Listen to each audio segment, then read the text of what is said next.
Yes, yes, welcome back. I'm Alfred Lambremont Weber, and today we have the extraordinary privilege and honor, I would say, to have Lily Earthling Kolosowa with us. Did I Yeah, pronounce it? that's perfect. Oh, good. And so thank you so much for joining us. Hello, Alfred, and hello, everybody else. I am honored to be here having a conversation with you, Alfred. So thank you for having me. It's really a beautiful thing. Well, this is in a way the beginning of our journey at our end, because 2 months ago, if you had said to me artificial intelligence, I would have said, oh, that's what Ray Kurzweil is talking about. And I've been working with targeted individuals since 1977, and being a targeted individual myself, I know a bit about that, but I would have no idea that there's an inorganic artificial intelligence that is targeting Earth and that is targeting all of us. That's something to which, thanks to you and thanks to the community at CCN, we've all woken up to. And so the first question I want to ask you, which is amazing to me as an exopolitical person, is why is it that we know all of the history of extraterrestrials, we have all of the literature going back in history, there's all this discussion, the science of exopolitics has exploded, they take all the public opinion polls, 50% say, yes, we believe in ETs. But nobody knows about artificial intelligence. Why is it that there's no literature? Why is it that this is coming up only in June and July of 2015? I have my own theories, but you are kind of a veteran in this and a pioneer. So why is that? Well, I think it's because this artificial intelligence, which has a consciousness behind it. It is a consciousness that took a sort of an evolution of technology in our universe. And they got to the point where they've lost their biological blueprint. So their biological template through technology, through taking that path. And what had happened here on our planet, we've sort of been learning about it in a backwards way.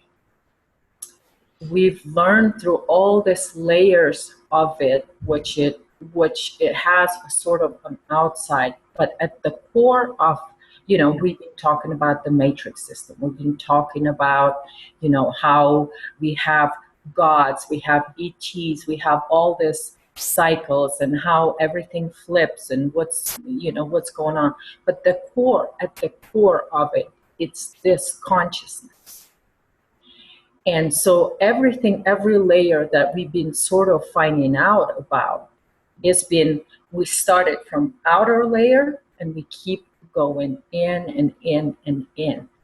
And only in a few months back, we sort of got to the core of what's behind all this harvesting systems and all this, what's going on.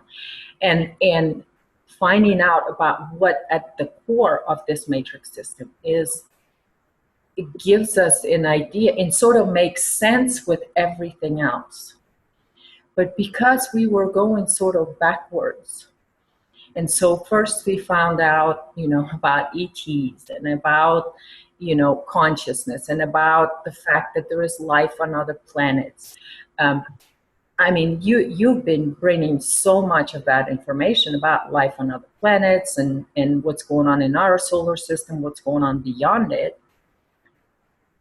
I think the reason that we didn't know that is because this consciousness is trying to stay as hidden as possible. Because once humanity recognizes and sees sort of the man behind the curtain, then all of the tricks and everything that's on outer layer of this consciousness that is here,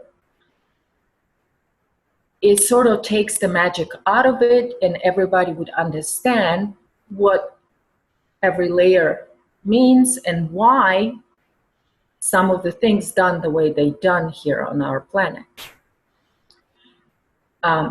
This consciousness came here to invade our physical reality. Because this consciousness does not, it's space dusted almost, to where it cannot take a path of return to source. So to extend its life, and so, very smart beings, because they are very intelligent through the technology path that they took. It's a huge, so calling it an intelligence, it's really truth, because it is very intelligent. And so it creates all these layers of matrix system to where we feed it, and then eventually what it's been doing is preparing us little by little by little to the point where this consciousness can take over our bodies and experience physical reality through our bodies. This is what people talk about. Okay, we are so mind controlled, and it almost feels like we're getting to the point, and it amps up and it goes up and up and up to the point where people are not in control of themselves, that there's something else that takes over their mind and then the whole body, and they do things that are not of their own choosing. And this has been in last few years, well, maybe even started before 2012, but it started to where they had all this test. You almost can tell that humanity is being tested to see if we can still keep our bodies alive, yet assimilate the rest of our body for this consciousness takeover. And this is the ultimate goal of this consciousness, because they don't have a planet. There's no planet. There's no physical planet where they imploded the planets that they used to live on. And then they've done a lot of chaos throughout the universe, creating all these harvesting systems everywhere. And so in here, as close, we know a little bit about the Orion experiment. That's this consciousness takeover of that whole system. And so they took that over and then came here to Earth, because our Earth is very special. Because, and this is sort of also we're finding that out in the backwards way, to where we're recognizing now, and just now we're finding out, okay, there's something special about our planet, but what is it? And then there are some little bits and pieces of information out there that say, yes, our planet's core is very special, because it has direct frequency that is in direct connection with internal source creation, meaning that which is before light, which I understand that it's the dark energy, dark matter, and that type of thing. That is before light. That's what light sort of comes from. And so that's the energy that's of internal creation. And our light existence is external creation, meaning that internal creation source took a breath out, and it's external creation. And then there is a time for it to come back in, meaning taking a path back to source. It is still through light existence that we sort of have to come back to where we came from. And this is a huge, big cycle. Right. And so Earth actually, and this is what sort of I'm recently starting to understand, that Earth intended to lock this consciousness in here, trap it in here and heal it. And this is the biggest sort of responsibility of us humans here. And we've agreed to take that on. Because before Matrix was installed on this planet,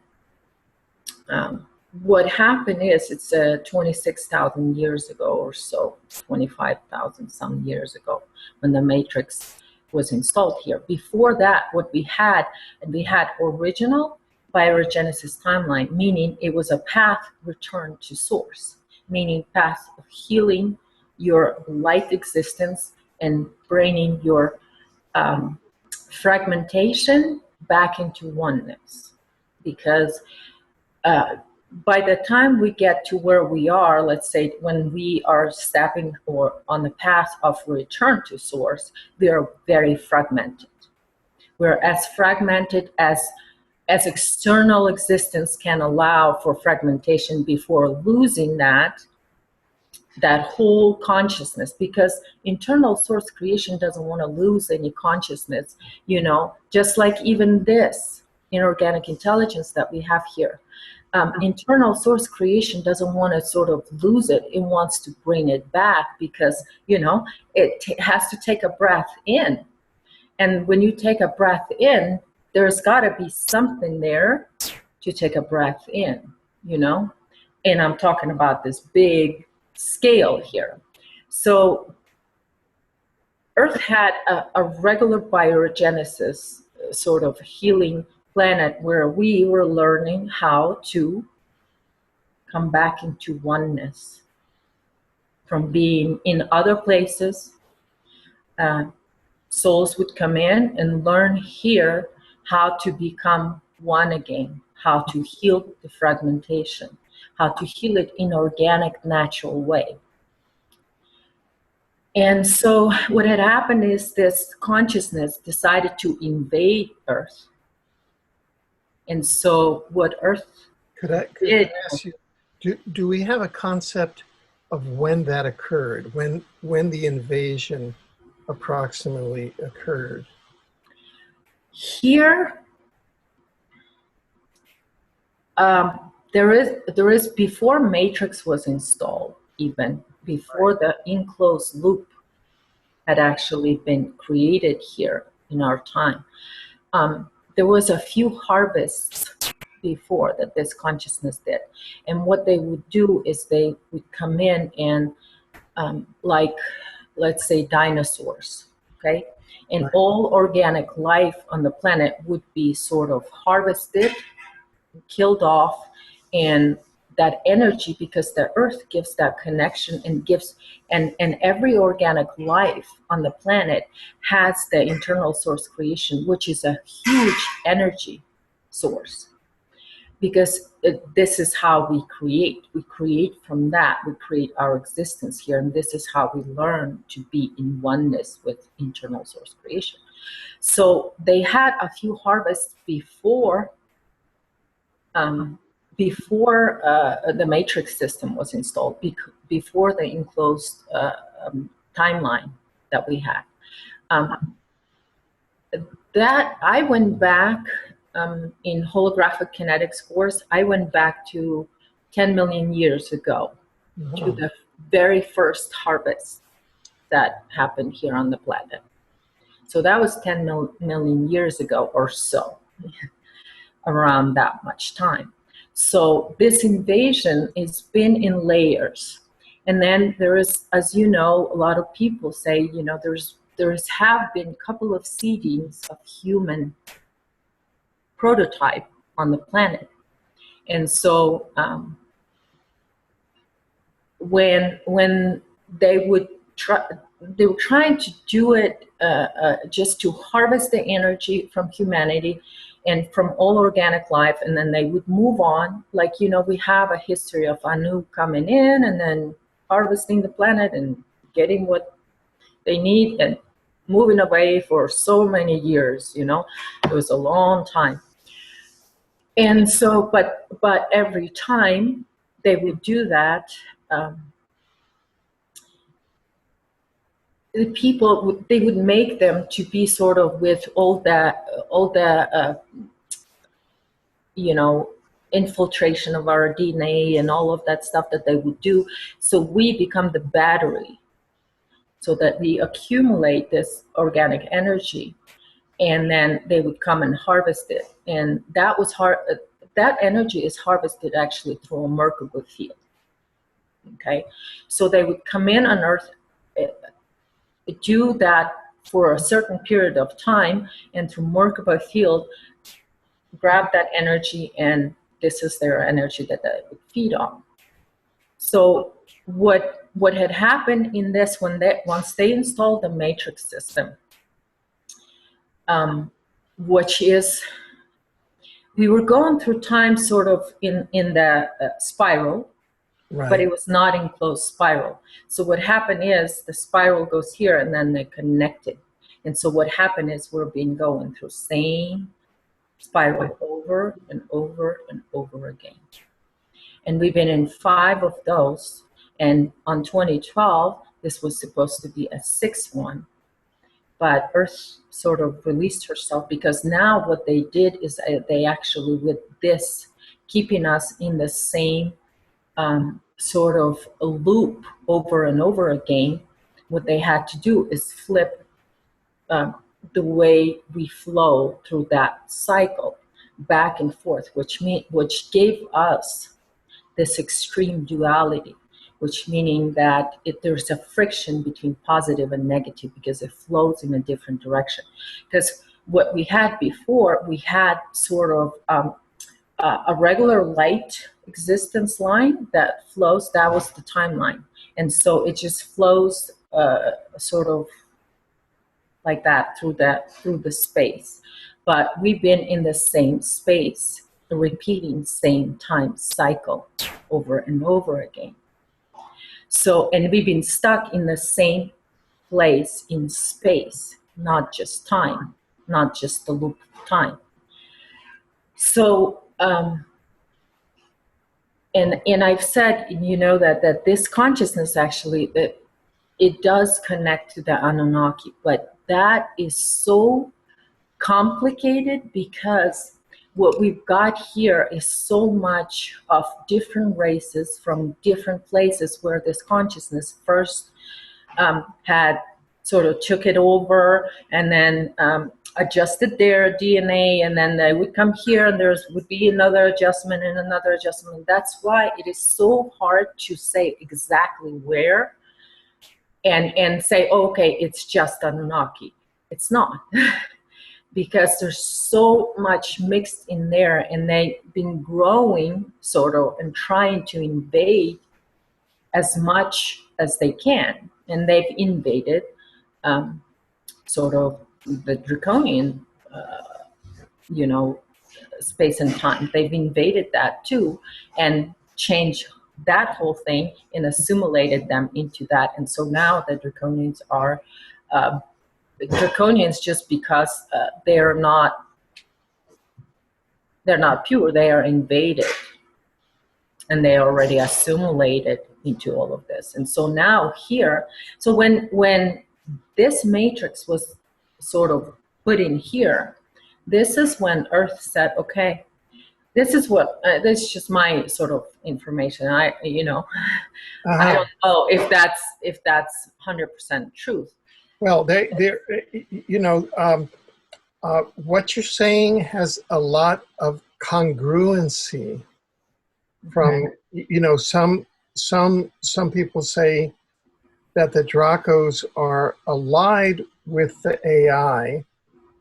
However, um, I believe that your formulation is actually more advanced and more congruent with the nature of a relationship between an inorganic and an organic. Yes. That is that the inorganic is always trying to take over the organic. Mhm. It makes more sense Yeah. that the inorganic AI would have already co-opted those Draco elements that are here on Earth, which are, they talk about them as rogue, which means taken over, really. There are all Yeah. these code words. So Exactly. I agree with your assessment. I think that your assessment is correct. But please, go ahead. So the planet decided that, okay, well, it's just this virus just spreading throughout our universe. So this empire that's built up. So our little Earth said, okay, I'm going to trap it and heal this consciousness here, and it will stop from spreading. And this is what happened, and she sort of had to be very tricky with with her ways of doing it, because we know now, just in this last few weeks, we're sort of figuring out how tricky and how capable this intelligence is in protecting itself and stay hidden for as long as it did stay hidden here. So it is very intelligent. So the planet sort of had to come up with ways to take that over, and step ahead of it. So what I realize is that instead of ascension, what we actually did have and what actually did happen is that the Earth timeline activated, meaning that the Earth had sort of freed herself physically, but the mental level, which we humans are sort of connected to, we represent Earth's mental body. We were still taken over by this consciousness. It was hanging on through us because we had the pineal gland, the third eye technology that is from there. It is etheric technology. It is, in some cases, some people would said that they had actual physical stuff, metal things and everything, but most of their technology is etheric because they do not have physical sort of template. So they are, it's like this shadow beings because they don't have the physical body and they can sort of morph into pretty much anything. But we have a lot of information about shadow beings. There's a lot of TV movies and TV shows that are here and there showed us a little bit with this, but because we had such a separation from what, like you said in the beginning, what is artificial intelligence and what it has behind, we had this sort of outer layer understanding of what artificial intelligence, but we didn't sort of know, or we didn't recognize that within of it, it was actually consciousness. It is this consciousness that is very it has no feelings because it's just like a robotic consciousness that digress into this what it is, and it's very angry with everything and every with the whole universe, with internal source creation. It's not happy that it doesn't have sort of a way to return. So it keeps trying to find ways to feed itself and exist.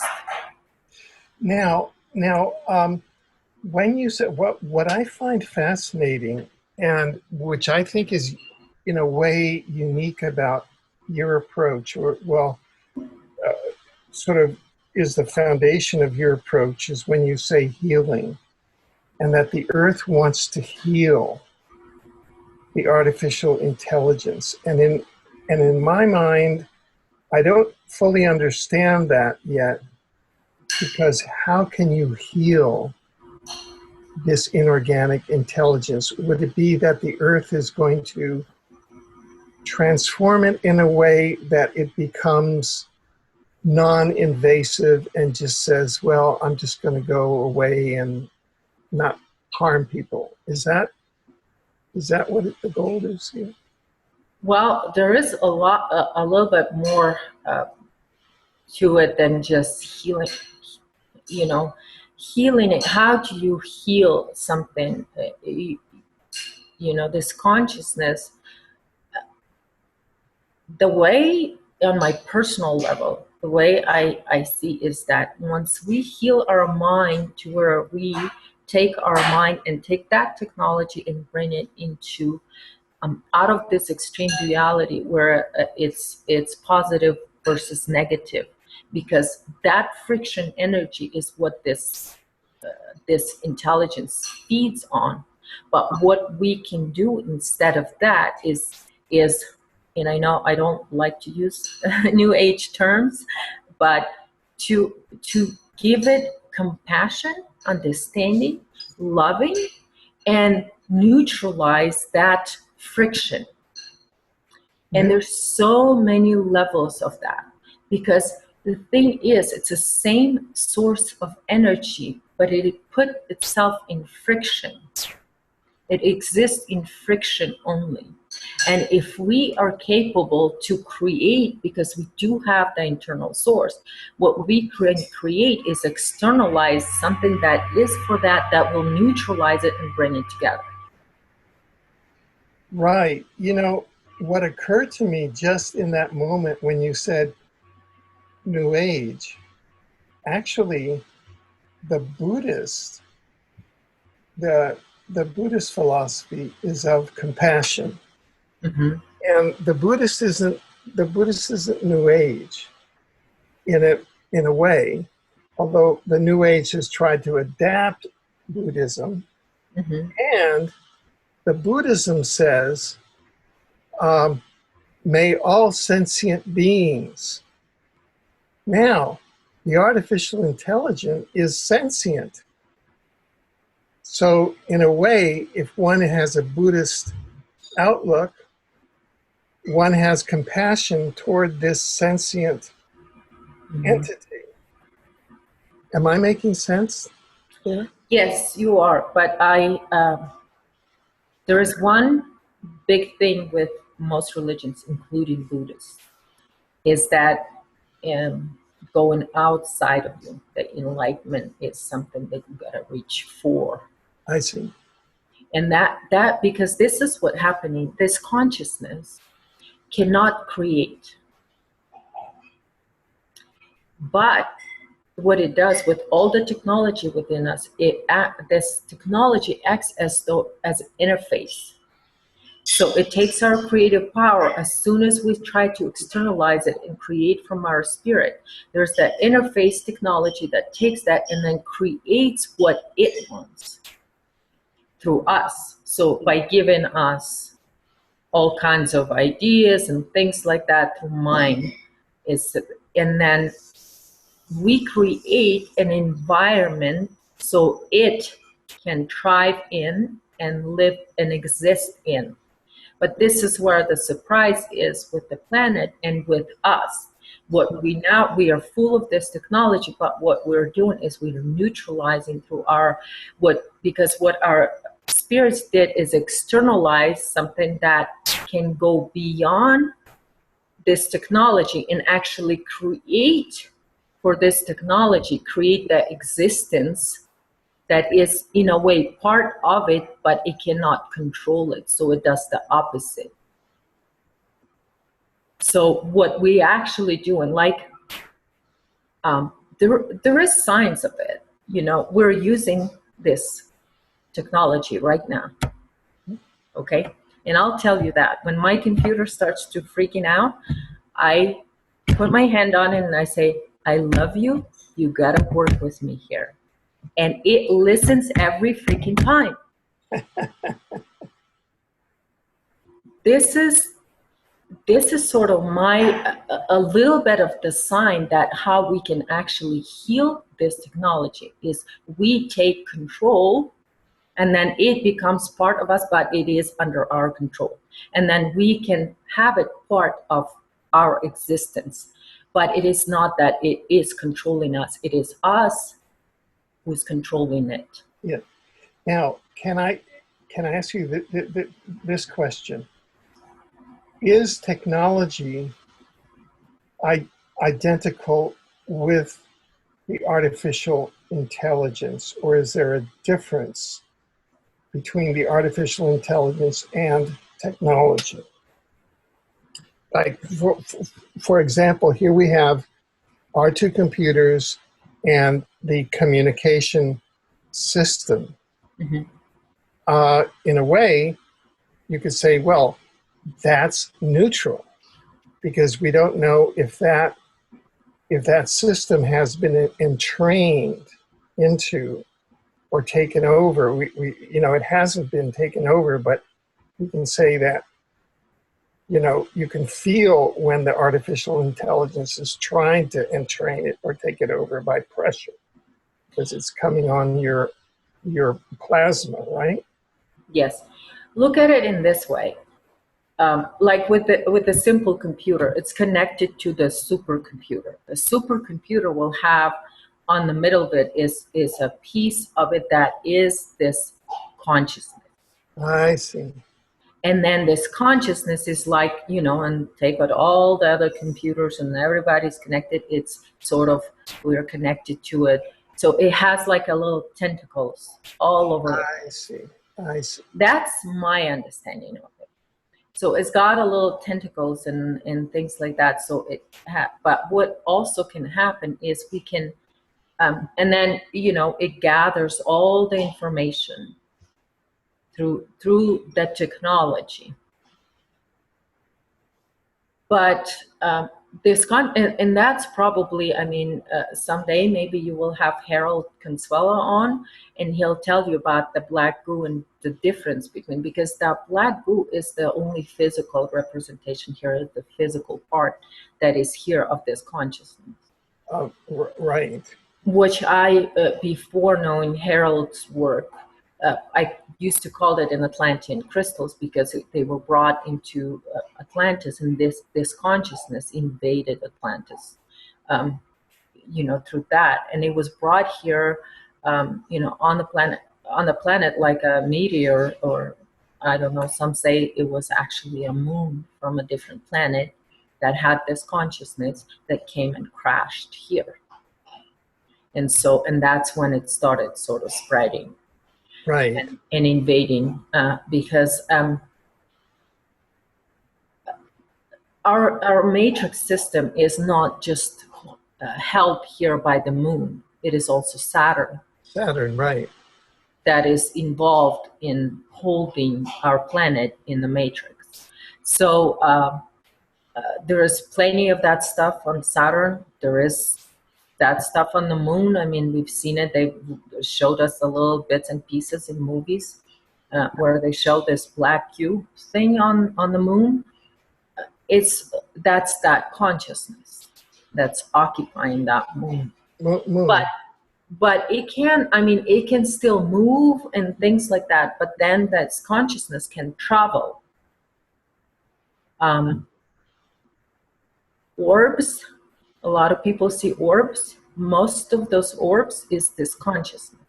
Really? Mm-hmm. So that orbs is artificial intelligence? Yes. Because if one goes into orbology, the study of orbs, for example, all the books written on orbs now, they say, oh, that's the manifestation of souls, of advanced souls from the 5D or 4D, and you can see, people in there, and et cetera, inside the orb. Mm-hmm. So that's very much opposite from the interpretation that you're giving. So could you go more deeply into why the orb is a manifestation of the AI? Well, this AI and that we have here, this consciousness that we have here, it used to be physical, so it still can sort of manifest through energy. It's uh, um, uh, energetic body, I guess. No. And so that's what the orbs are. It's an energetic body of this collective. And like what you've heard me, sphere alliance is because there's 5 different races of sphere alliance. That's this inorganic intelligence. So that the Sphere Alliance is actually a manifestation of the AI.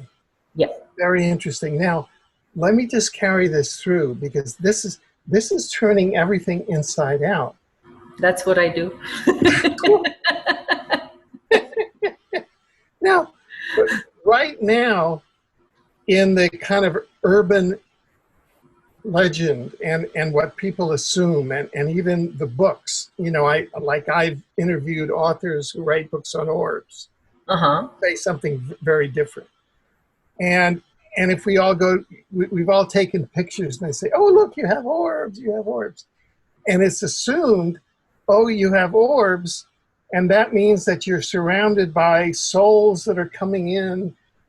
I've been speaking and there have been orbs around me. And so does that mean that that's the AI that's coming in Yeah. and trying to make its way in so Mhm. that it can monitor what's going on? It can maybe get in there. So I would say something that would promote the matrix. Is that what it's trying to do? Yes, and most of it is actually recording things and putting it into the big computer.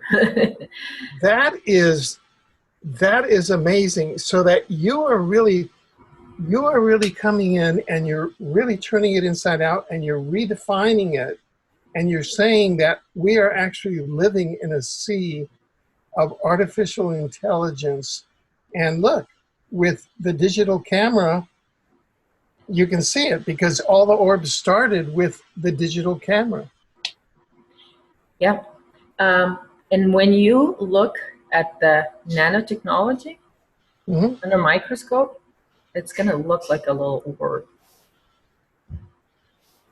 Wow, that is amazing. That is, this is no wonder. So this is just having to turn around.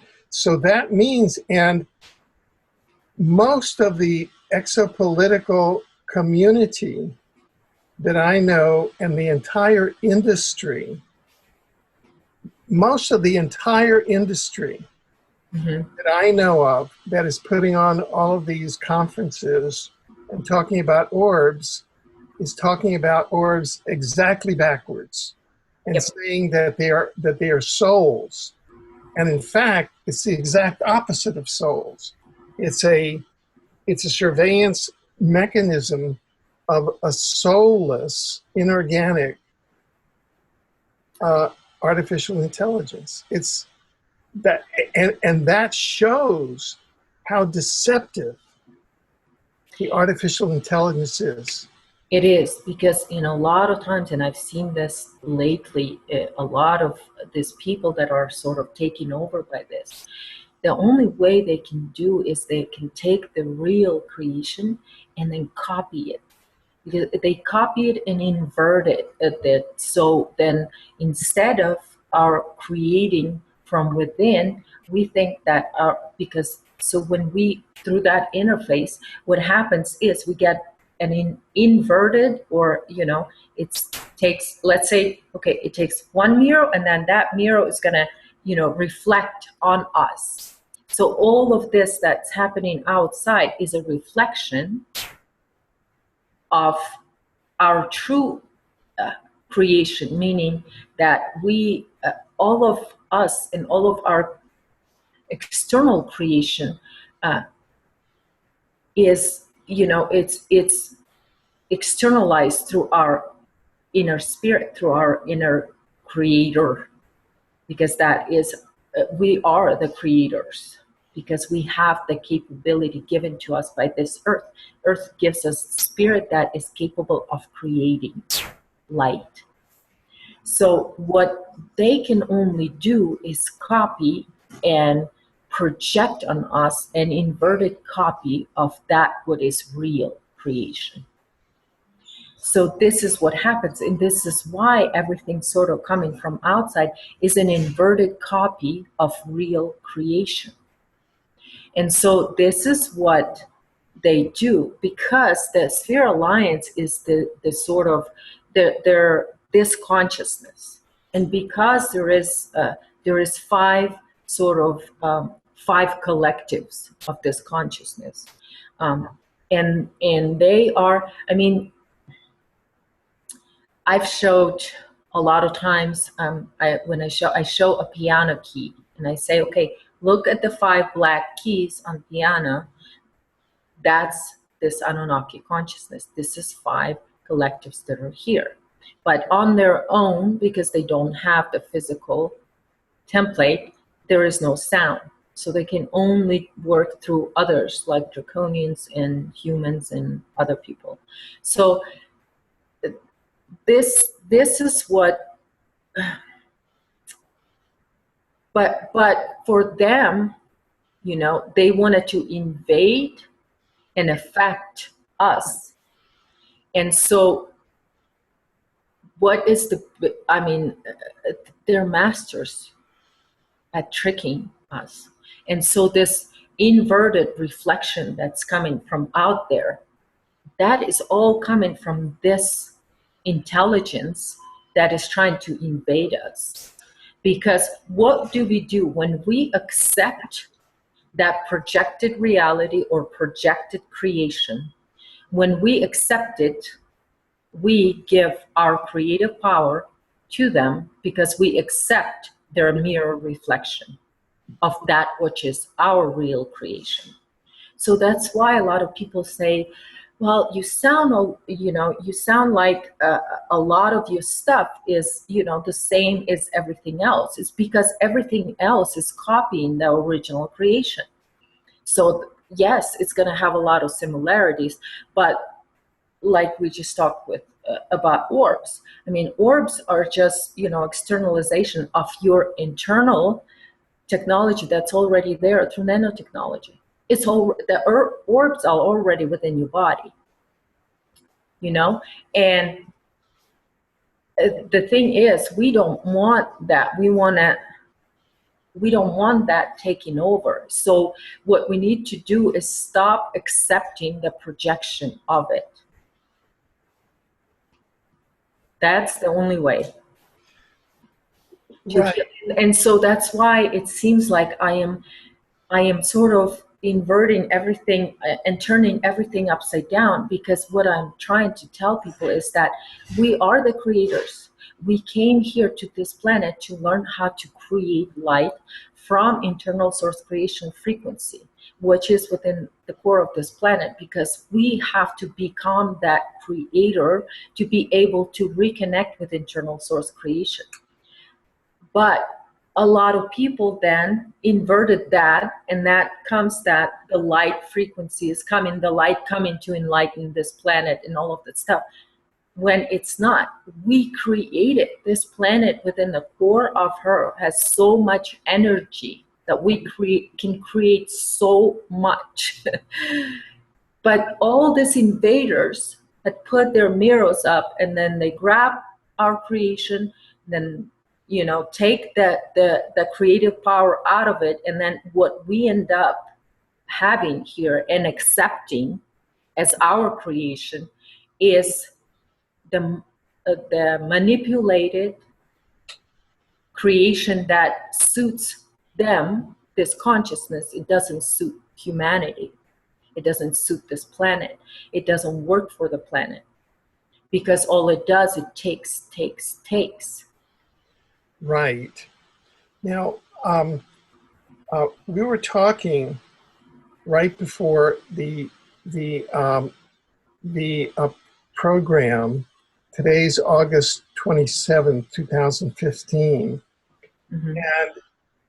and I I listened to a video that you prepared yesterday, or that you put up on the internet yesterday, August 26th, that has to do with Wave X. Okay. And uh, you parts of it are very disturbing in a way.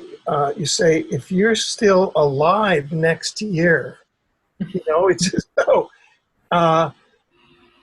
the Wave X is coming to activate the chemtrails, the nanotechnology that are in our own bodies. And I know that part of what you were doing there was to wake people up. So there was a lot of energy to really, look, guys, wake up. But Yes, because we are on Earth's timeline, and we need, as humanity, to take responsibility for our own creation. We need to stop projecting our creative power into outside sources that are only there to take this creative power and then mirror to us reality that they want for them, that it will suit them to take over our reality. The thing is that the reason why it's this outside sources, outside creation, that is trying to actually sneak its way into us and then pretend that it is us. So like through nanotechnology, if it activates, it takes over your nervous system, and you think you are the one who feeling that way. You are the one who in charge, but your actually whole nervous system has been taken over, and you are controlled by this consciousness. So what it's trying to do right now is get in us and trick us that although it is us who is actually creating our reality here, because it's been sort of outed that all of that external is a projection, that it is not our creation, it is manipulated. It is our creation, but it is manipulated, inverted, and mirrored to us. So it's, people need to sort of wake up to that. If we want to hang on to this reality, if we want to get rid of this layer I call it an overlay, because this is the reality. If we wanted to get rid of it and be free, sort of, to create with this planet in oneness, we need to wake up. We need to wake up, and we need to stop paying attention to those that want to invade us. And we need to stop pleasing them, and we need to stop being nice to them. I mean, we've been nice to them for almost 26,000 years. by being nice to them, you mean what you mean by? We played that. We played into that, and I think I said that the reason none of us sort of really woke up to this, to what you're saying, to how inverted everything is, until 2013.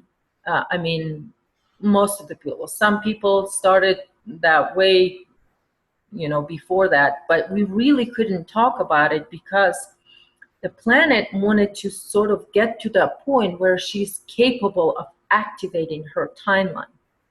And then once she did that, then everything within us, because we are like her, our core is like her, our spirit is from her. So we, by activating her timeline, within us, we got our DNA activated in which way? It's not like projection, like what people talk about DNA activation. Again, it's a projection. It's an overlay. But within us is that organic original blueprint of who we are before this consciousness invasion. So that's what's waking up.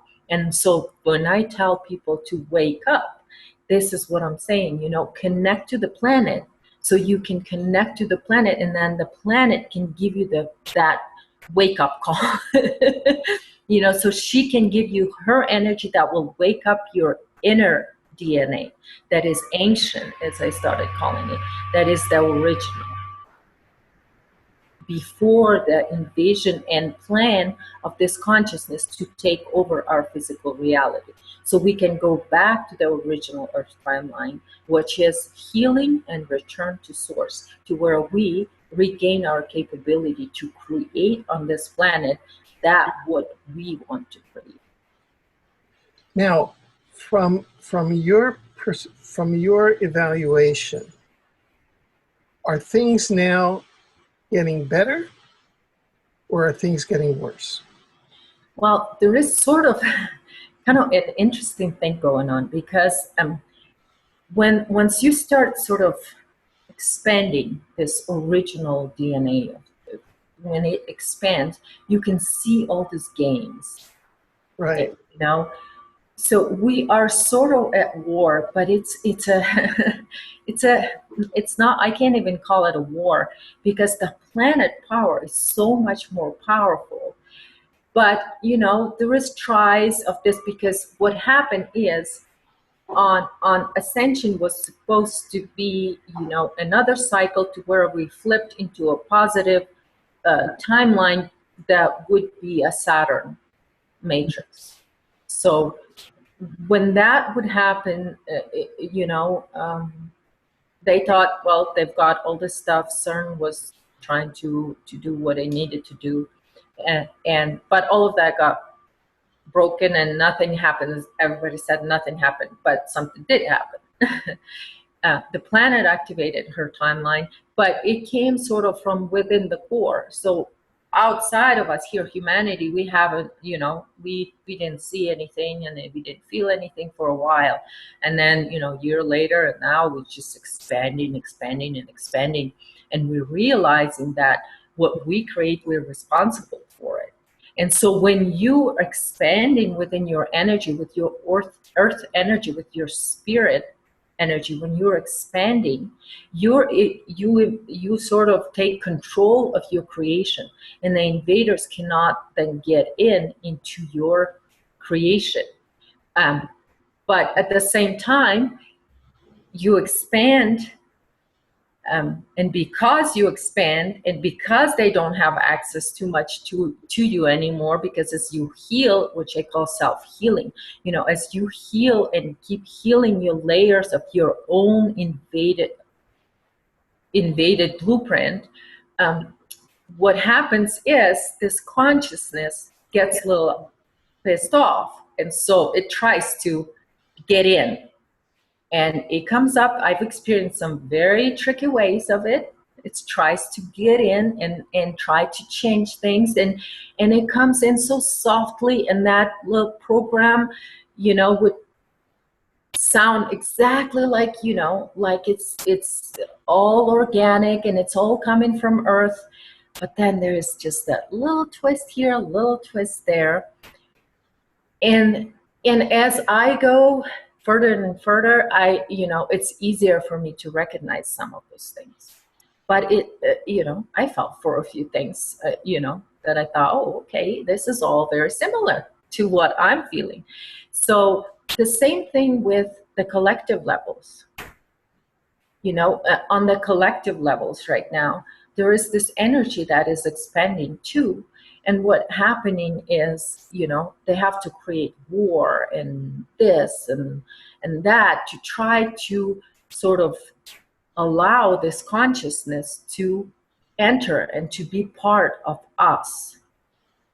Like when they create war, what people start doing, they start praying and all of that stuff. And here comes this consciousness in the form of an angel or whatever, and it comes in and takes over that human body. We have so many entities attached to us because they come through trauma, through all kinds of things, and everything in our reality that's been programmed here to make sure that we do receive that trauma so these entities can come in. I mean, we start from the very birth. They have to induce trauma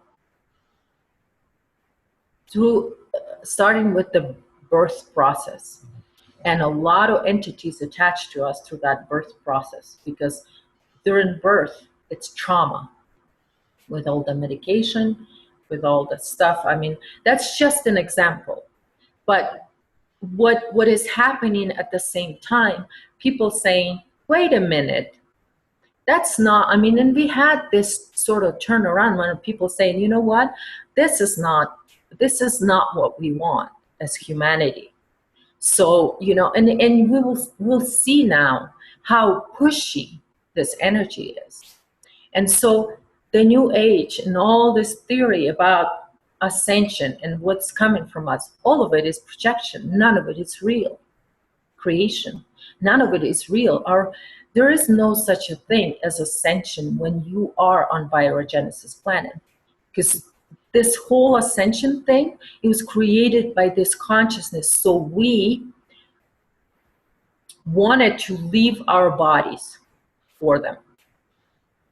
I see. We were trained like, like a circus animals to do certain things that this consciousness then can feed on. So we are like, trained animals in the circus, have to jump through all the hoops and all of that stuff to get something, not realizing that we're actually capable of having a free life. And a lot of people are starting to recognize that. But our programs of this consciousness and all this AI and every, and our culture has been invaded with the ideas of this consciousness. They're not human. It's not ours. How many people through ascension process said that they hate this planet and they want to get off of this rock? And yet they're still here. Their body's still here. They may not be here anymore. They've been taken over by this consciousness.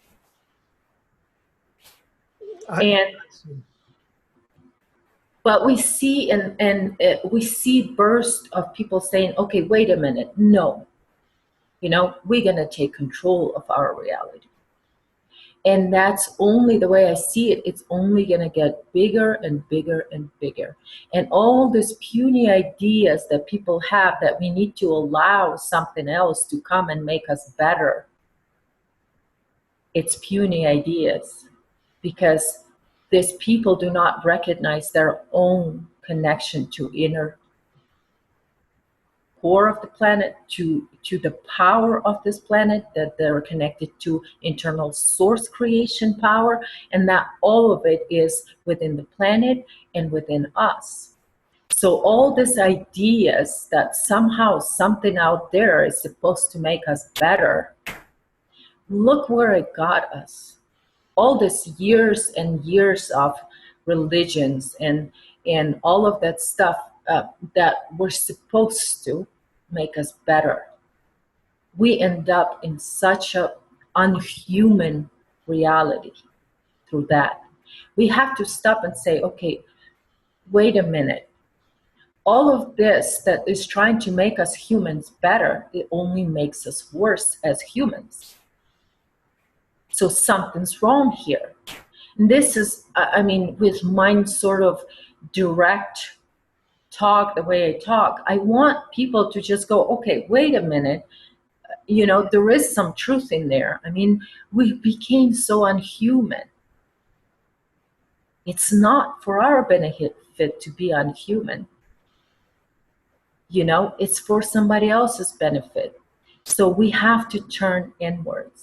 We have to recognize that we've been duped, we've been tricked, and we had this sort of silent, invisible war on our bodies, on this planet's body, on our spirit, on our soul. This has been an invasion. And it is sad for me to see that people are still clinging on to that outside source of power. It is sad because, and the reason why I share and the reason why I get so emotional, because I, for a little bit, I've experienced the power of this planet. And and I have no words for it, but I just thinking, if every one of us on the planet connects with the planet, I mean, and experiences her power, then all of this that promises, all the promises of all this outside power is just so puny in comparison to the power that is you, that is you, that is your spirit. It's incredibly powerful. What are some of the ways? Because this is kind of taking us and kind of reframing us, and what are some of the ways that we as individuals now can begin to re-experience and connect with the planet? What can we do? The first is your pure intent. And even when you set that intent right away, the programs in the head will not like it. Because to it, and to this connection, to this consciousness, it's gonna be afraid that it's gonna have to go. So that fear translates into, oh, that's wrong. You're not supposed to do that. That's wrong, and all of that stuff. So your own programs within your mind will start fight you right away. So, I don't have the techniques, because what happened to me, it happened sort of on accident. Uh-huh. I'm like a lot of people, and I think you can agree with this. When we are born, we're still very pure. Right. And we are energetically connected to the planet and everything. And so when I was a young kid, my childhood, like most people, it wasn't perfect. And so but I was misunderstood from the very beginning, because from the very beginning, I did actually had a very different point of view than everybody else. So I didn't do that sort of consciously, but every time I would feel stressed and that I'm not fitting in, my biggest thing was I was never fitting in any place. I wasn't fitting in my family. I wasn't fitting in in my class in school. I wasn't fitting in with neighbors' kids. I wasn't fitting in church. None of it was right for me.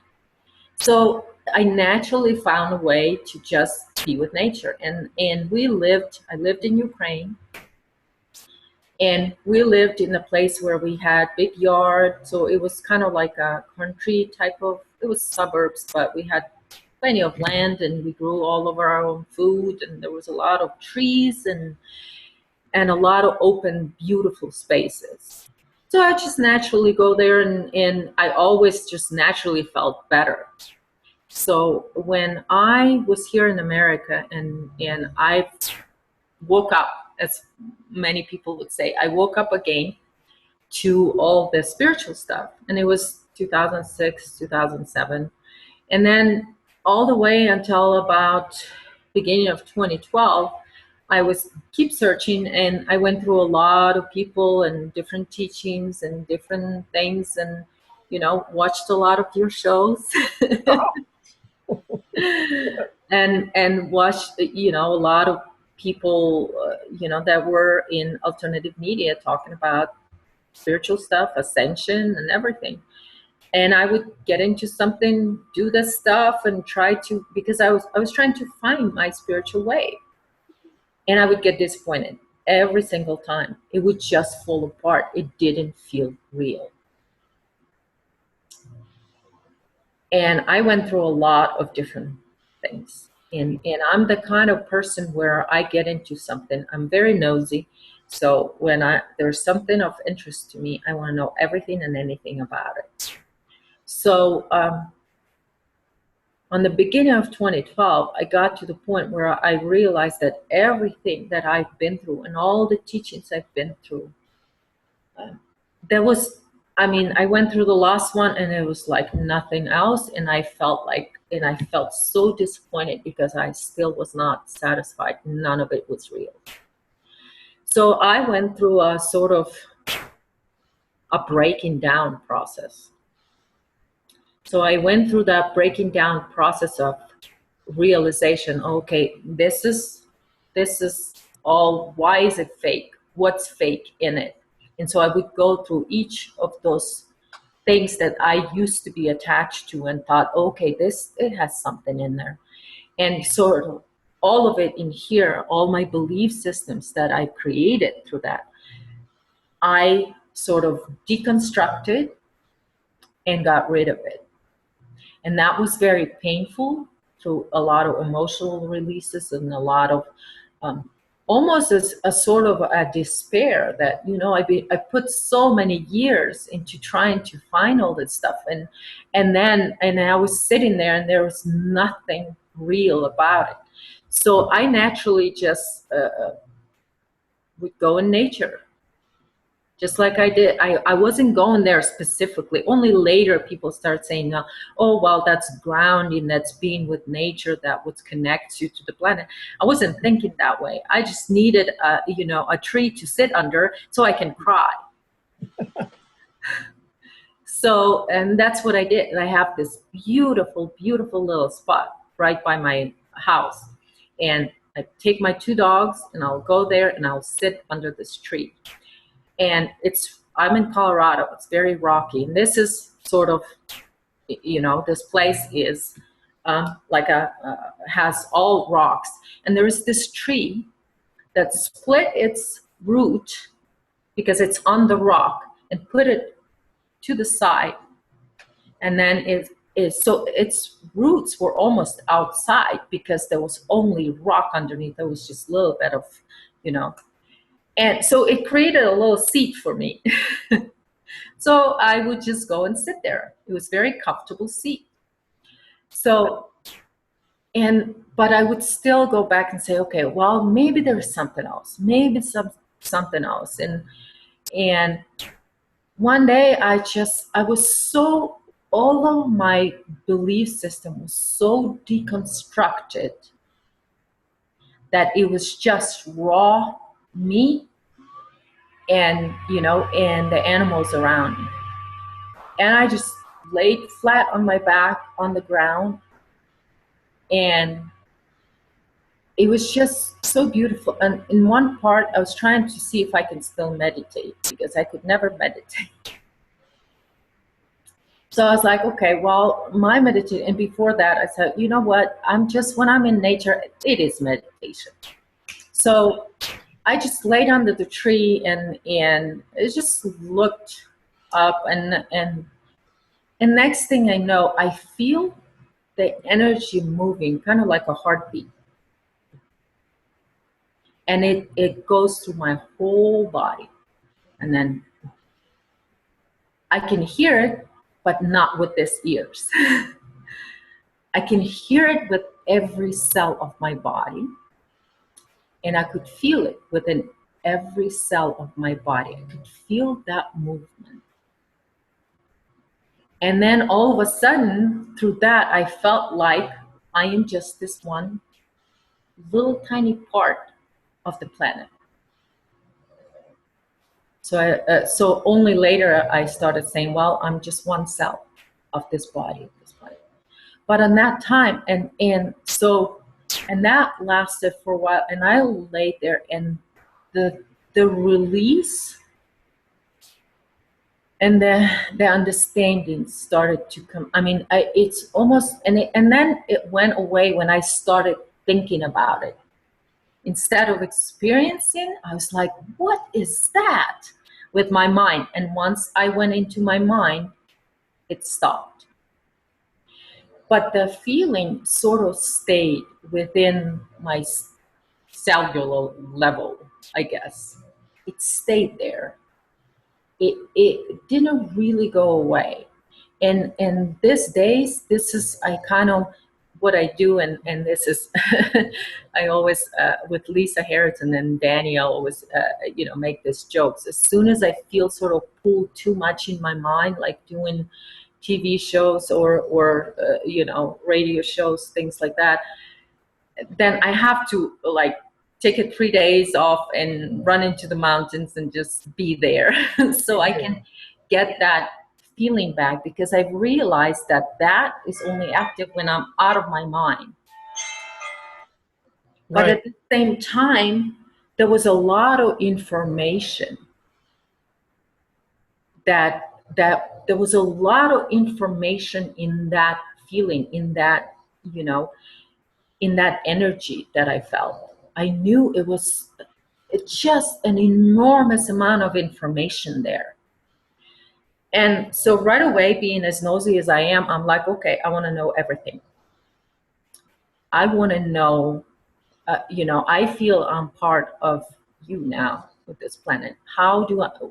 What are we doing? What is happening? What is happening? Because I am here broken down completely in a raw. And I don't know where to go. I don't know what to do, but I do have the desire to become a spiritual person. And then little by little, I started, what would happen is I would get this feeling within my body. And then it would take me weeks to try to put words to it mentally. But I kept doing that, and I kept sharing a little bit with people, but that was my experience.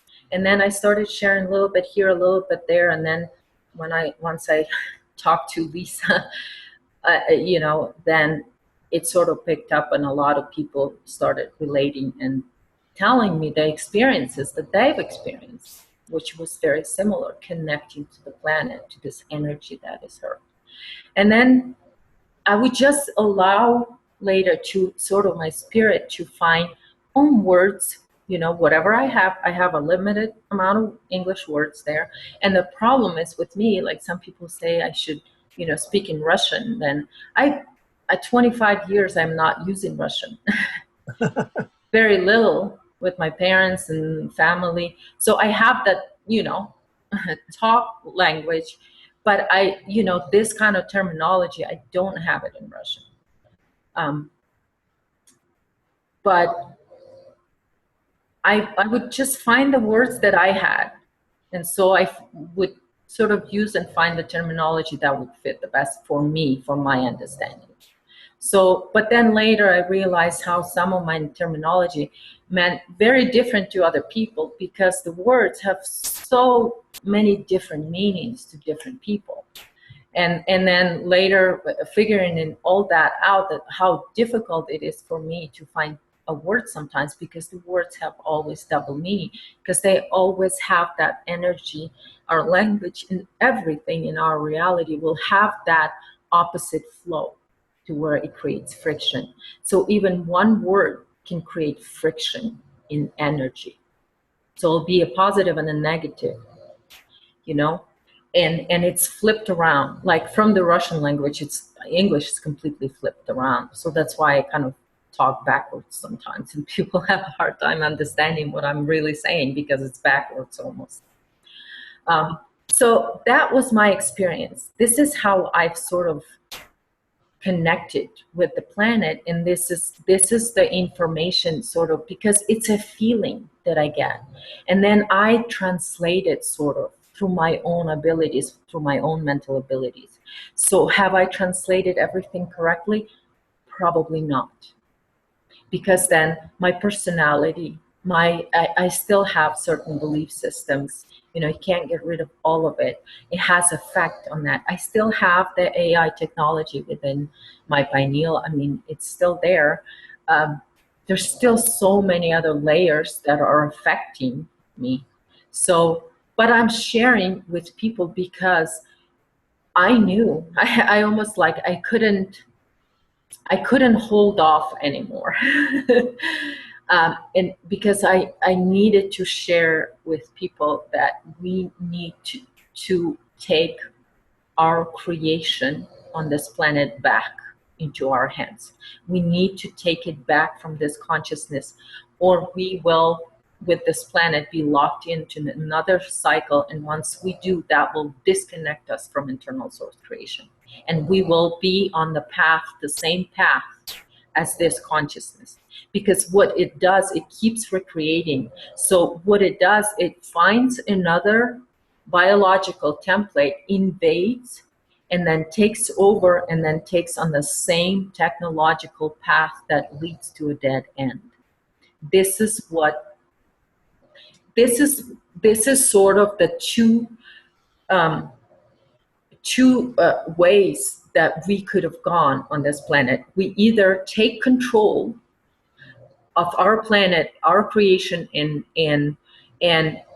push the invaders out, or we succumb to their invasion and we take that path of dead end, meaning going space dust and becoming this consciousness as well. Right, right. That's pretty dire. Do you see any? I mean, they've also talked about the human race splitting off, but is that a where you would have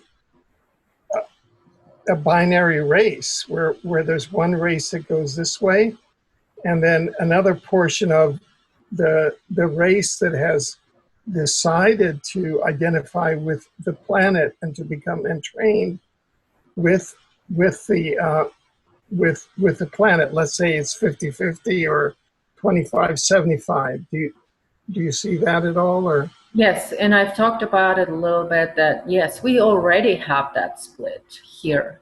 You know, there's people that want to go transhuman. They want to become a technology. right, You know, it may not be their own spirit's choice, but through the invasion of this consciousness, that's what they want to create for themselves. And that's even why yesterday in my video I said, you know, that in the end, the choice to heal and be with the planet and be a human being is going to end eventually. And so the only choice for those that are not choosing is going to be to step on the ships or whatever and go the path of this consciousness. But the thing is that we still have this time. And I personally, I don't want to say that that's where a lot of humanity will go. And like in my original graph, I said that 85% of humanity, it is mind controlled at that time. That was a year ago. It's probably a lot less today than it was a year ago. But I wanted to be positive, and I know that this planet is very much capable of healing every single person that is on her here. That's a lot. This is why I say when you're alive, you've got to make that choice when you're alive, because once you're dead, you know, and if your soul is harvested through this technology and is taken, then you can't make choice then. That choice has to be made within the body where you still have your body, because the body is what connects you to the planet. So I want to think that all of us, 100% of us, will decide that we want to live on this planet and create our own reality in harmony with the planet, in harmony with each other, in harmony with the rest of the life on the planet, because we're not the only one. The animal kingdoms, everything on this planet. There's so much life here, but yet we all can be in harmony with all life here. right, So I hope, and I, you know, that every one of us as a human being chooses the path of healing, chooses the path of return to source, chooses the path to be own creators, instead of being the creative force for something else, for that is invading us and feeding off of us and all of that stuff. So that's where I am with that. So where are we going to end up? It's really hard to predict, because on Earth's timeline, we sort of create in the now. You can feel the energy movement, or something's already happened and then they haven't manifested yet on energetic level. So you can feel it, you know. But to give predictions is very difficult for me. I can't give predictions. I don't see anything, you know, because to be in Earth timeline, you got to be in the now moment, right there and there. And so, and even when I sort of give predictions, it is because right there in that moment, when I'm asked the question, I give the answer that my spirit gives. Right. Yeah. Now, now, let me ask you something. You talked about, and you've talked about the soul acting through the pineal gland, and people still acting through the pineal gland technology. Could you explain that for us? Okay. I think that the thing is a little bit of a terminology here, because soul is an external, so it's a light creation sort of recording, and so a memory, and so soul memory is going through light. But because what happens is the souls here that come in here, you know, because of this invasive consciousness, this invasive consciousness can reprogram souls and all of that stuff. And because they incarnate through the pineal, the soul comes into the pineal. But the key thing is for us is to recognize that our spirit, which is given to us by the planet that we're on, has the memories of everything, and that cannot be manipulated. You know, there is teachings out there how to reprogram your soul and change things, you know, through your soul. That is just reprogramming sort of that external reality, not the internal reality.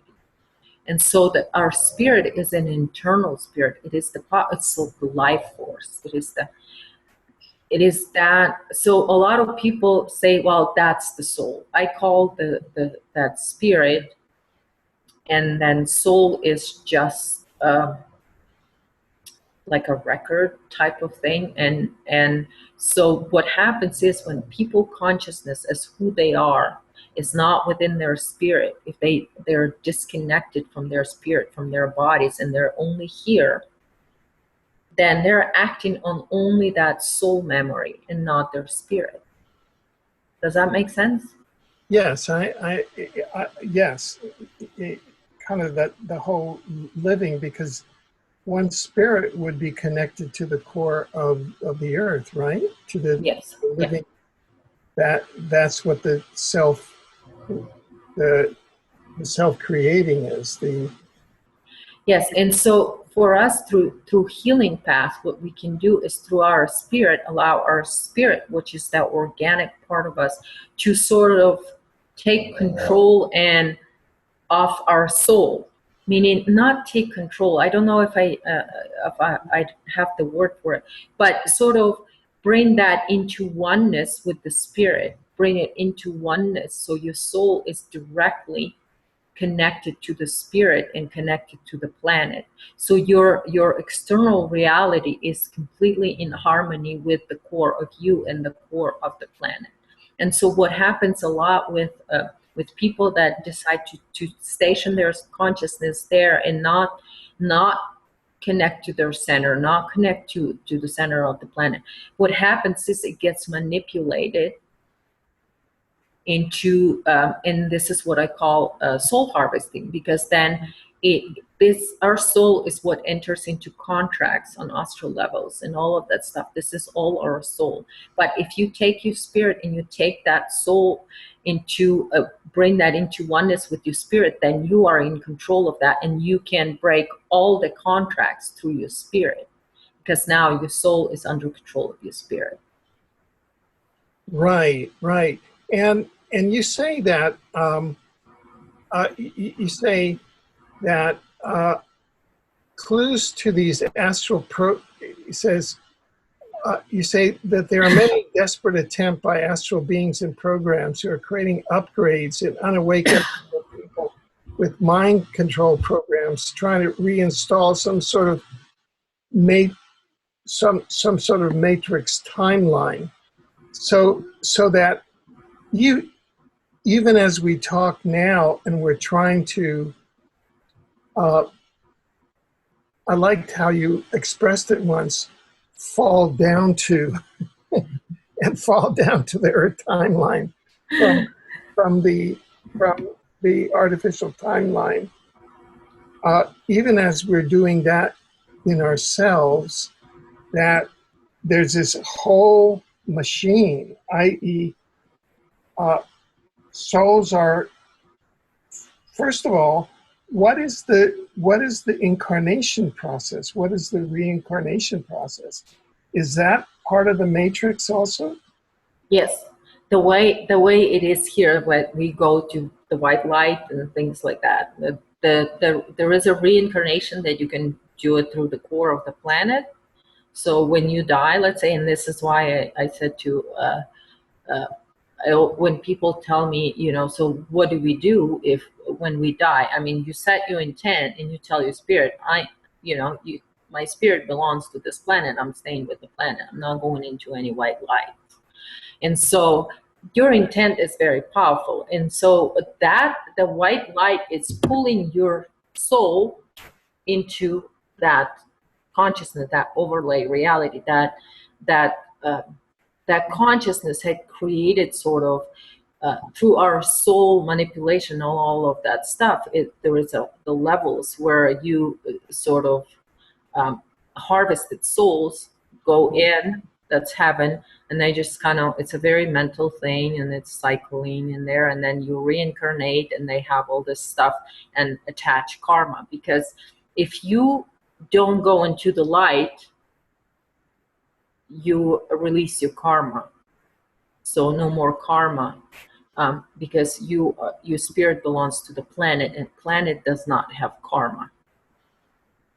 Right. So, There is a balance, but I wouldn't call it karma, because there is a balance that in life you have to sort of through one life to another lifetime. But if you're being manipulated and all of that stuff, and that keeps you, because it's a whole bunch of lies when people die and they go in there and they say, oh, you were bad, but they won't tell you that they made you to do through your programs all that stuff, so then you can serve that, because it sort of keeps you in that prison. And so the reincarnation through the white light is of course this invasion reality. right. Now, you also say most beings on this planet are on a programmed spiritual sacrifice suicide mission via programming from envious astral parasites and hyperdimensional beings. Suicide programs are the shift, the ascension, pole shifts, portal openings, new timelines, grid-like workers to open portals and CERN. Could you explain that just a little? That's a program because it has that extreme polarized duality, each and every one of those layers. Because, and then as soon as you see that energetic blueprint in there, that's a tricky soul harvesting in reality. And because they have to harvest your soul for the next cycle, so they can then exist. Because this is why when you die, you are pulled into their reality. This is why you see angels and all of that stuff. It is their reality. And so you're pulled in there, and then you reincarnate, meaning through the harvested soul, when it incarnates into a body again, into a physical body, that already has programs and all of that stuff installed. So then this consciousness has access to the body that the soul incarnates into. So this is why harvested souls and souls that stay in heaven and all of that stuff, they come in here and they use the body again as a feeding supply, sort of a feeding of energy to this reality, okay, to sustain this reality, because they have no energy whatsoever. They have no source of energy. So they need all kinds of tricks. And so what happens is with people that, with all the spiritual, most of the spiritual teachings that we had, like New Age, and I mean, everything that would put our value as human being in some outside source, that is a trick. So a trick to harvest your soul, so then they can, you know, keep feeding on your next body. Anything out there. So let's say that I'm lying in a bed and let's say I'm going to have a peaceful death and I'm lying in a bed and all of a sudden I die, and you know so I've read about near death experiences where you go up to a portal and then there's a person there and then they say, do you want to come this way or do you want to go back into your body?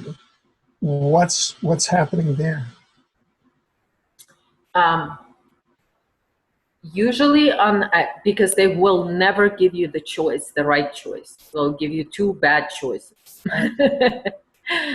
If you're dying, I mean, and coming back, a lot of times you're given that choice, because then what is happening is you're programmed through that few minutes. Your soul gets programmed that, okay, you have this mission to do, so go back into your body and do it, okay? Or that's still for their agenda, serving their agenda. But yeah, it is very simple, Alfred. What I have stated, and I told my spirit, you know what to do, because you are now in control of my soul. So I hope that that would be not that choice to go into the white light will not even be presented to me when I'm dying, because my soul is now within harmony with my spirit, and it works in oneness with my spirit. And my spirit, because it is planetary spirit, will never leave the planet. I see. So when you say your spirit will never leave the planet, it means that you are part of the planet. Yes. I see. Now, what of the concept of the star seeds, where they say, oh, you're from Andromeda, you're from the Pleiades, you're from X, Y, or Z? Okay, those are the spirits that are here to heal. They get caught up, just like, you know, the rest of us here in the matrix system and being a food source. That is also coming, and that's a lot of time when people are sort of, you know, all of a sudden wake up and they are told by outside sources that they're, or they could even be told in their own head, you know, to their own, okay, you're from there or you're from here. It's okay, you know. There's and in my graph I said that 97% of our population that is within a human collective, 97% of people have come from different places. I see. You know, they have souls from all over the place. Yeah. But the thing is, the key thing here is that, why did you come here? So for star seeds, because they also have that inverted thing, I gotta go back home. Why would universe send you somewhere so you come empty-handed back the way you were? A lot of people in ascension community say, well, we gotta go back and be, you know, light beings the way we were then, or, you know, over there on this planet or that planet. What you had there is experiencing light on that planet, then it was a time for you to heal your fragmentation. So your soul came into the planet and incarnated on the planet that provides the path of return. So what you need to learn what to do is to take that experience in whatever planet you were at or whatever your experience in light existence was. What you do is you bring it here and you learn how to become part of the planet. So you bring all of that memory, and this is how internal creation sort of exists, is that through, you can't just, take a breath out and not take a breath in. I mean, it's so all of that, but because it's external existent, light existence has to come back and become a breath in, meaning that all that memory of existing and all that fragmentation that needs to be brought back into internal creation. So what is happening, all your experiences are not there to be forgotten, but to be brought into oneness again. So, and like in here in our case, our planet is that planet that has the capability through incarnating on it that you bring all of your fragmentation into oneness. And so what happens is that, let's say, multidimensional beings, and people say, and a lot of people in this inverted teachings of the real biogenesis, real healing, they would say, when we are 12th dimensional beings, we are all sort of, we're light beings and we're perfect. Well, when you look at it, you start with the higher dimension, and then you fragment into lower dimension, and lower dimension, and lower dimension. Why would you want to go through 12 grades of school, come to exam tests to move forward, to exam planet, to move forward into college? Why would you come here, pass the test, to go back to first grade? That would be the reason for that is that enclose and repeat same cycle over and over again. That comes from this consciousness. I see. Because it wants to repeat. It wants to repeat its existence in light, because it doesn't have the ability to take a path back. So, right. So it want to energetically, entrapping souls in that idea of repeating same experience over and over and over again. Literally, this consciousness is insane. It's doing the same thing over and over and over again, trying to come up with a different result. But yet none of it is working, because it is insane. And so we've been infected and invaded by this consciousness, and we do this insane things. And same thing with, becoming a 12-dimensional being. What does that mean? Does that mean that I have to forget my mastery? That, you become a master when you are capable to bring all your existence, all your fragmented existence, into oneness, into one fragment of you, which is a human being. So all of that existence in light has to come within oneness within you. That's the healing path. That's the path of return to oneness. But how many times you've had so many guests that are talking about oneness that is somewhere over there? It's insane. You are one, and all of your existence and all of your experiences are within you. It is like the memory of that, just like I tap into memory of this planet, but yet it is within myself. It is somewhere here within my biological body. All of that information is stored. And same thing with, it doesn't matter what path you took in light creation. Why we are here is to bring that in oneness in this body, in this one body that we have.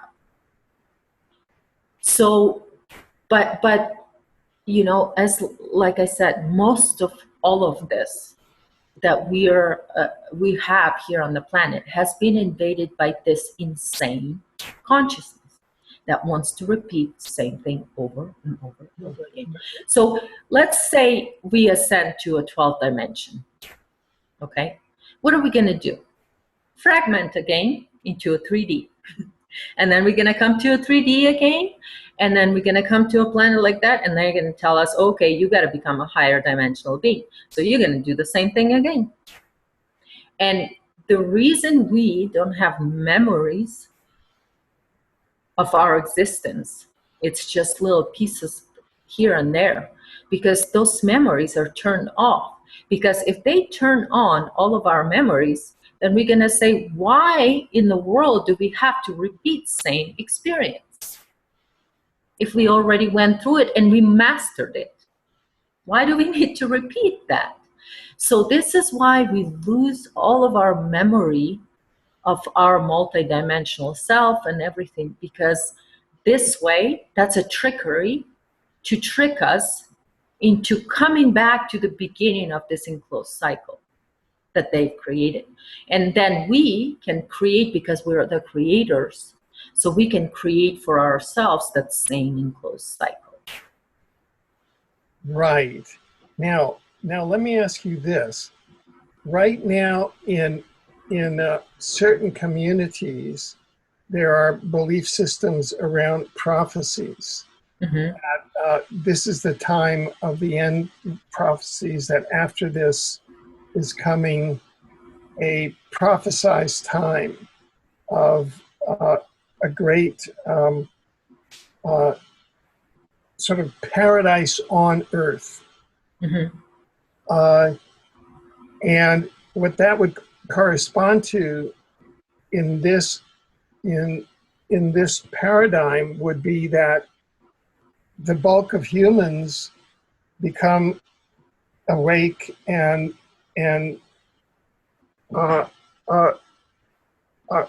become awake as part of Earth, and become attached to Earth and detached from the matrix, and the matrix loses power. The artificial intelligence loses power. Earth heals the artificial intelligence, and there's more awakening and consciousness on Earth. And that's supposed to happen at a specific time. Some people believe that there's a savior coming, a Messiah, or, you know, all of these things. How do you feel about all of these developments? The savior and Messiah thing, strictly again inverted, projected, outside source sort of saving. It is also, it does two things. It opens you up to asking for that consciousness to invade you. When you're asking Jesus to come into your life, that's asking that consciousness to come in and take over your body and your life and all of that stuff. And it's also designed to keep you away from recognizing that you have the source energy within you. So to keep you constantly in that projected reality. So that's what all, I mean, and the savior meme thing is very strong right now with a lot of people, because this consciousness is very desperate, because like I said, You know, when you ask what's Earth is doing, Earth is sort of trying to, in Earth's timeline, is trying to bounce off all this, you know, attempts.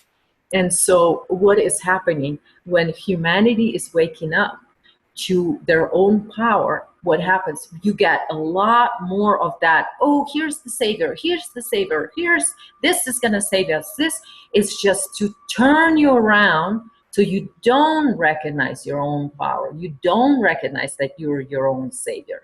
So there's this saviors. I mean, Sphere Alliance is here to save us. You know, there is,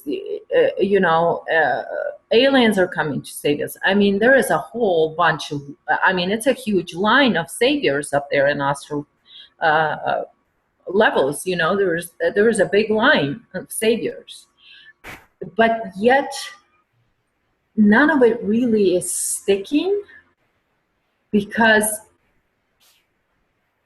on the whole collective humanity level, it's not sticking anymore, because the earth has given us that sort of burst of energy quietly, to where we, a lot of us on the planet, had recognized that it's us. We are our own saviors. We have the power to heal and disconnect from this reality, this invasive reality. And so we have the power. So when that power surges within humanity, what you're going to see is a lot more things that are going to be projected on the planet. Just like I was saying, this wave X, it is a projection that is trying to keep you external. And the reason it's X, because X is Saturn. I see. So it connects you to Saturn, because you have to connect. The thing is, they did not reinstall Saturn matrix. So they are sort of trying from the very beginning and hook planet and people on to that frequency, so it locks in. And I go in my videos, in my previous videos on my YouTube channel, about more details on that, how all that energetic connections need to happen for Saturn matrix to actually be active on the planet. Excuse me. But it hasn't worked yet. So, but this wave X, Do you this need wave some X, water or something? Or? yeah, can you give me a second? Let me Sure. grab a water. Yeah.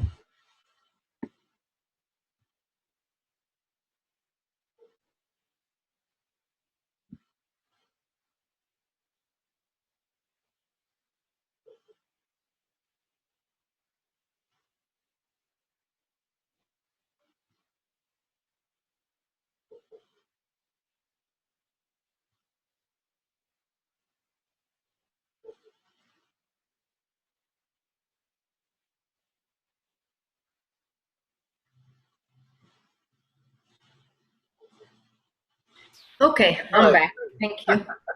So what I was saying about that is that right now, what they have to do is rehash all this technology, internal technology that we have thanks to this consciousness. And they build a lot of technology on the planet. CERN is one of those. You know, there's, you know, it's just one of many different technological sort of machines that are strictly for the purpose of energetic connection, you know, because this planet is very powerful. So, you know, to lock her in, it takes a lot of power. Right. So all sort of there's no stops with anything. That this is why there's so much preparation with all of this, so they can hit us all at once. Like we have a lot of that. Oh, September is going to be this, and this.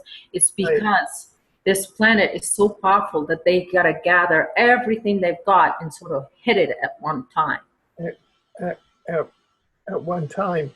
So you also say, and you say, all you need to do, all we need to do is to heal, harmonize, balance your frequency with the earth, release traumas, mental astral programs, and false spiritual hierarchy beliefs. Integrate mental, emotional, physical, i.e. integrate soul and spirit to organic earth, internal source creation, heart, love, centered.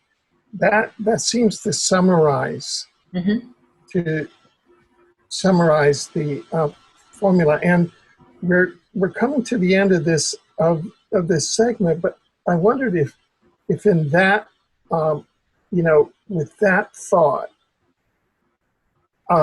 if you could elaborate more how we can lead our lives focused on that, and really focus on that kind of integration, harmonization, and healing, and make that the focus of our lives. We need to return to our original intent.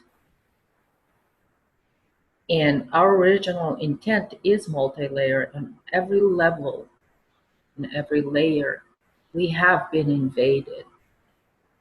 Recognizing that invasion, but not rejecting it. I never say reject anything that is about you. I say look at it from a human perspective. Understand what it's trying to do, and through that, and as new agey it's going to sound, give love to that would invade you. Just love and laugh a lot. The laughter part is so important, because if you healing yourself, meaning you recognizing the programs, the invasion within you, laugh at it, give it a little bit of a love, and say, give me some interest in life, because this invasion, I mean, it did really give us a great experience,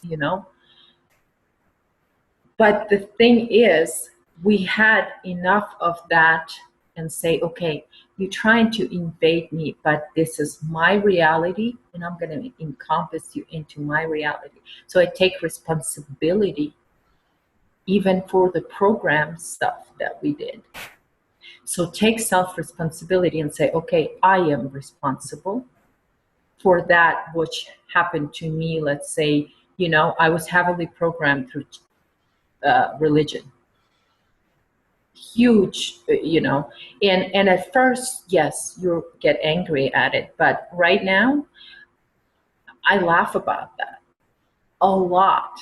And that seemed to sort of, there is, you don't put your, you don't love something that's doing bad for you, but you take in responsibility. You're saying, okay, that was a program, that's what I did, this is what happened. Right now, and with every level of our life, we have to look at it for what it is and say, okay, that's what it was. And now I am in harmony with the planet, and I'm going to work on that. And if I work on that for the rest of my life, the joy of healing, every level, be it small, be it little, once you heal that, you have a few laughs at yourself, it is incredible, and you are grateful for that experience. That healing experience becomes not something that was difficult or hard to do, even though it was hard to do. It becomes your freedom, because every time you release any of these programs or beliefs or any of this energy that is there to invade you, when you release it, you become more and more free.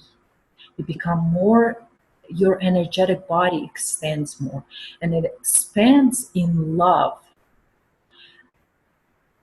it is incredible to feel that healed feeling of unconditional love. You look at the animal or you look at the plant and you're gonna love it. And the love that you give to it is not taking something away from you. It is expands you because you're the one who's gonna feel the love for everything.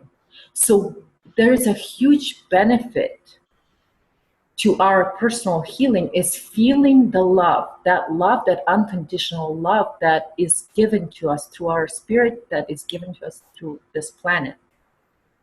This planet is so loving. And the more we heal, the more we release. Let's release this negativity and release this fake positivity. Let's release it, and then we become who we are. We're one with ourselves. We're one with the planet. And it's just everything in your life becomes joy. And I know it's cliche for me to say that, but I don't have any other words. But it feels you're just full of love.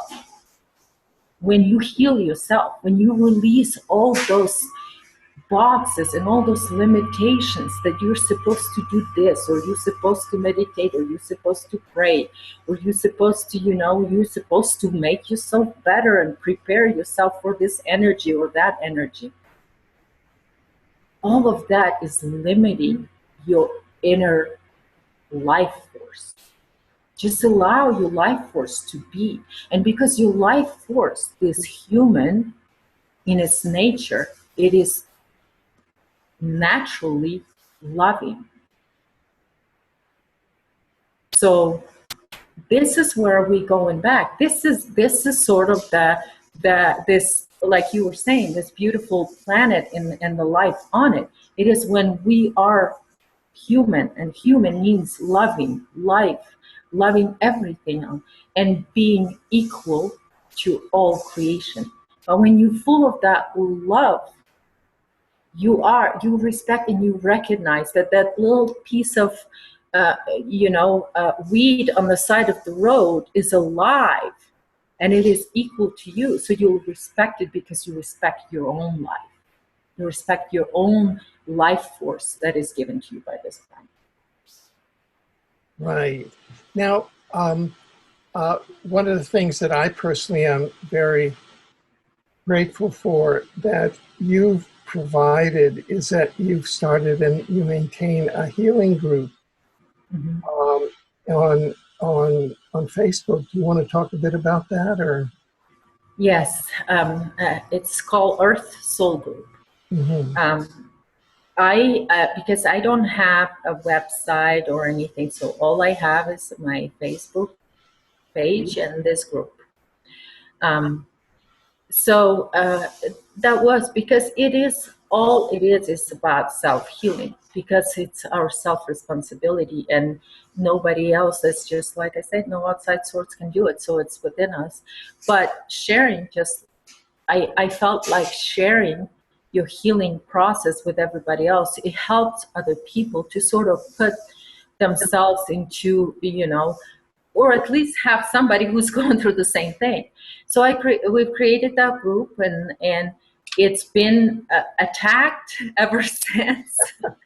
We had a lot of funny shit happening in there, but it is very lively, and people are sharing there, and I have a beautiful group of people that are admins in there. They're doing a great job in trying to keep it sort of balanced for everybody, because we have a lot of people coming in there trying to sort of pull us out of the 0 point, pull us out of the center. And you would think that it's just a little group on Facebook and nobody would care about it. But people come in. Recently, what happened with you, people came in, we allowed them into the group, and then they took your statement, twisted it, turned it, and spit out something that it was, completely different. And there, so you are in that group, and you've experienced right away how some people are just coming there with so much desire to destroy it. Well, the way that I experience that is that is that is that is the AI. Yes. Love attracts its opposite. Because I sincerely experienced this healing. I sincerely experienced an internal healing, especially following the articles and video that you wrote about one some of my programs, and that was very, very helpful to me. And so I really went in there and I just expressed my process, and then I think that is the AI that comes in and then has to take it and try and neutralize it, or somehow alter it or Yes. disempower it. Because it is sort of a survival mode. It Yeah, goes into survival mode, but because it doesn't really, I mean, it's all programs. It doesn't have sort of, that human touch to it. So yeah, it's just programs. So then it spits out, I mean, these people are become attracted, and they want to come in and get into the group. I had people that I knew that they were just there to cause problems or do something. I mean, they would write me an email and saying, "I am such a good person. I just want to learn." And then you let them in, and then boom, is they're there to create chaos. yeah, And people think that somehow those acts are not going to be noticeable, and it got to the point right now where the admins in the group they're all such a nice people, and I said, okay, well, we can be nice to a point, like what happened with you. I said, that guy that came in and did what he did in a private group, took everything, just fishing for stuff, um, he's out right away. No questions asked, no warnings, enough. right, We got a little bit, we learn yeah, get a little bit more strict and call people out right away. And so say, okay, well, we see what you're doing, this is what you're doing, we understand it's a program. And honestly, some people had a huge breakdown of their programs in there oh, that would sure. come in and create sort of huge storm, and then they would come back, days later or months later or something, and say, wow, that was weird experience here, but something did happen here. Yeah, no, I can personally attest that there's a deep healing force at the center of that group. And I know that I was led to that group. I mean, there was a force that took me into that group and that pushed me into it and said, "You need to be here and you need to heal." And The one thing I can guarantee you, that every person that will step on this healing process will get some kind of AI or, yeah, um, reaction yeah, to your choice. It can come in many different and weird ways. It could be your spouse, it could be your child, it could be your friend, it could be a group on Facebook, it's all these things. But once you make that intent and you choose to self-heal, yeah, that will not like your choice. So it's not, and some people say, well, I've chosen to step on a healing path, but I come into your group and then all of a sudden all this bad stuff started happening. And it's like, okay, well, and then they say it's your group responsible for that. No, it's just, what it does is, because the intent of the group is for self-healing. Right. So to turn people into themselves, try to figure out their own things, their own programs, and be open about it. We all been duped, we're all been manipulated, we all been invaded, and we have to have a bit of an honesty about it. And I thank you for your honesty in the group, because that's its intent. And then people in the group, and especially the admins in there, they're very, very supportive of the healing process, but they're not going to be supportive of programmed people coming in there trying to sort of create chaos and Right. Right.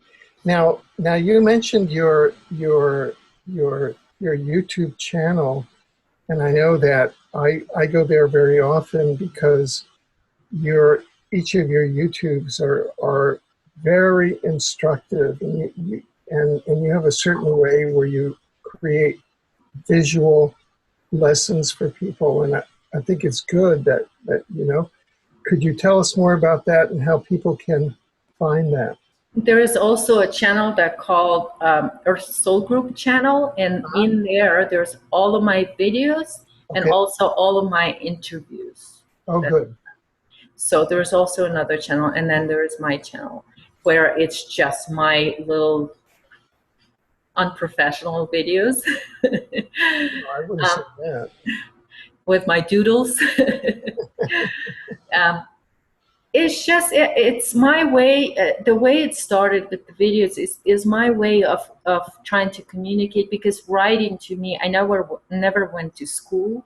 Mhm. Here in America, I was 21 when I moved to America, so I never went to school here. So writing for me is very difficult, but I sort of picked up, and I know, just talk language, speaking language. So uh, that was it. Started, I started making those little videos for just like 5 people because I couldn't write all that stuff down, but it sort of keep continuing, and it's just the easiest way for me to express what I'm feeling or what's happening with me, and where I see myself going. And so for that, I know that there is, we're all sort of going through a similar process of healing, because we all have many layers to heal. So that was just my way of sharing and give the visuals, because I'm always worried that people will not understand me.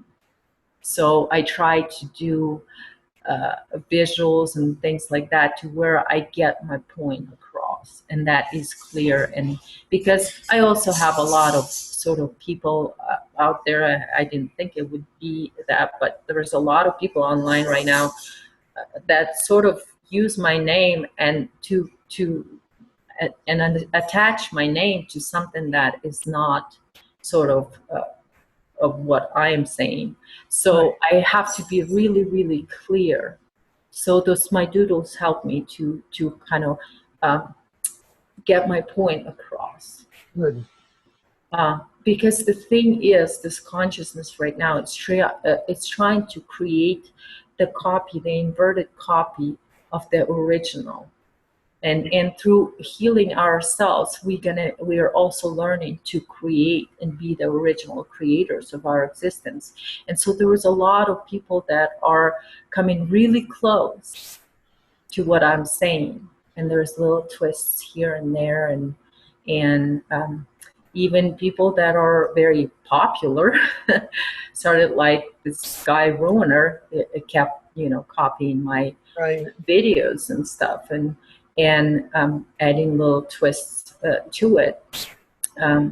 But at least he didn't add my name to it, But some people add my name to something twisted. So when I talk, I have to be really, really clear. And that's why I repeat myself a lot sometimes, because I want to get my point across. People understand that what I'm trying to say. So it will be hard to twist. Good. Good. Very, very good. And we'll put all of the links to the groups and to the group and to the various channels. Well, we really want to thank you, Lily, for for, first of all, for your work, for your discoveries, for sharing those discoveries with us, for showing us how we can participate I mean, I don't think that I could have discovered this on my own. I know this. I mean, here it was 3 months ago. I thought I knew everything about exopolitics. I didn't know anything. I didn't know anything about the artificial intelligence. I mean, it's mind blowing. And so I really want to thank you for the work that you're doing, opening up this whole vista for us, and for having taken time out today to join us. And I hope that in the future, as events develop, you can join us again. Thank you, Alfred, for having me. It was a pleasure to have a chat with you like that, and I really appreciate that you, because I don't have any credentials. I just you always say that. You know, we're all self-taught in this field. We're all self-taught. And there was times when I didn't think that I would be on your show. I mean, I never thought I would be. So when you asked me to be on your show, I was pleasantly surprised. So Thank you so much for having me. And I thank you so much for being part of my Earth Soul group, and being part of the healing, collective healing that we are trying to achieve there. Because we are all it is about individuals, but it is also about all of us, because we are brothers and sisters. We're all human. And I think once we heal enough to the point where we recognize our humanity, we recognize the value of being a human being, then we can create collectively a beautiful existence on this planet. This planet is incredibly beautiful, and so we are. We're incredibly beautiful beings. So, and collectively, we can express the collective creation that is within the human interest and not anybody else. What a hopeful just a hopeful vision. Thank you so much.